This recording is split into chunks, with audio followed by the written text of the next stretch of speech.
नमस्कार दोस्तों।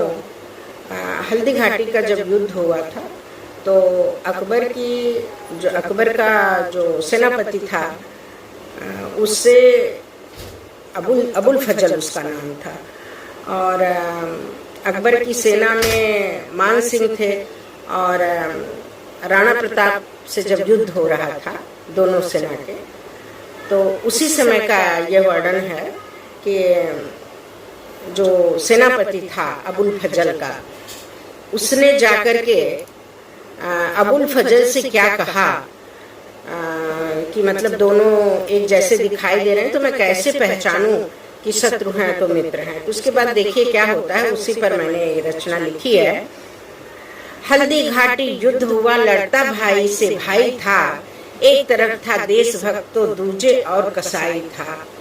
तब प्रश्न किया था कादिर से अबुल फजल की सेना ने, तब प्रश्न किया था कादिर से अबुल फजल की सेना ने, दोनों के परिधान एक हैं, शत्रु मित्र कैसे पहचाने, शत्रु मित्र कैसे पहचाने।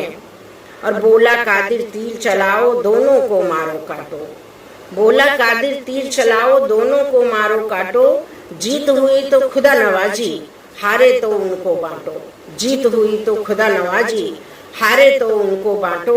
यदि मान सिंह भी पढ़ लेता पुरखों के इतिहासों को, यदि मान सिंह भी पढ़ लेता पुरखों के इतिहासों को, स्वर्ण अक्षरों में लिख देता रजपूती तक एहसासों को, स्वर्ण अक्षरों में लिख देता रजपूती एहसासों को।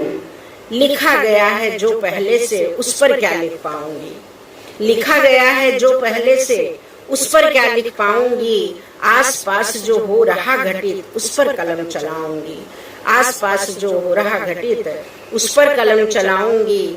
मणिपुर की काली घटना पर कलम स्वयं उठ जाती है, मणिपुर की काली घटना पर कलम स्वयं उठ जाती है। तन के 35 टुकड़े सुनकर ज्वाला सी बढ़ जाती है, तन के 35 टुकड़े सुनकर ज्वाला सी बढ़ जाती है। मुर्शिदाबाद की घटना से मन आहत हो जाता है, मुर्शिदाबाद की घटना से मन आहत हो जाता है। मासूम बेटियों का क्रंदन अंतर्मन को दहलाता है, मासूम बेटियों का क्रंदन अंतर्मन को दहलाता है। यह कलम चीख कर कहती है देव दानवों की माया, यह कलम चीख कर कहती है देव दानवों की माया। मानव को भी नहीं छोड़ती सदियों से चलता आया, मानव को भी नहीं छोड़ती सदियों से चलता आया। ममता दीदी। और लास्ट अंतिम बंद सुनिएगा।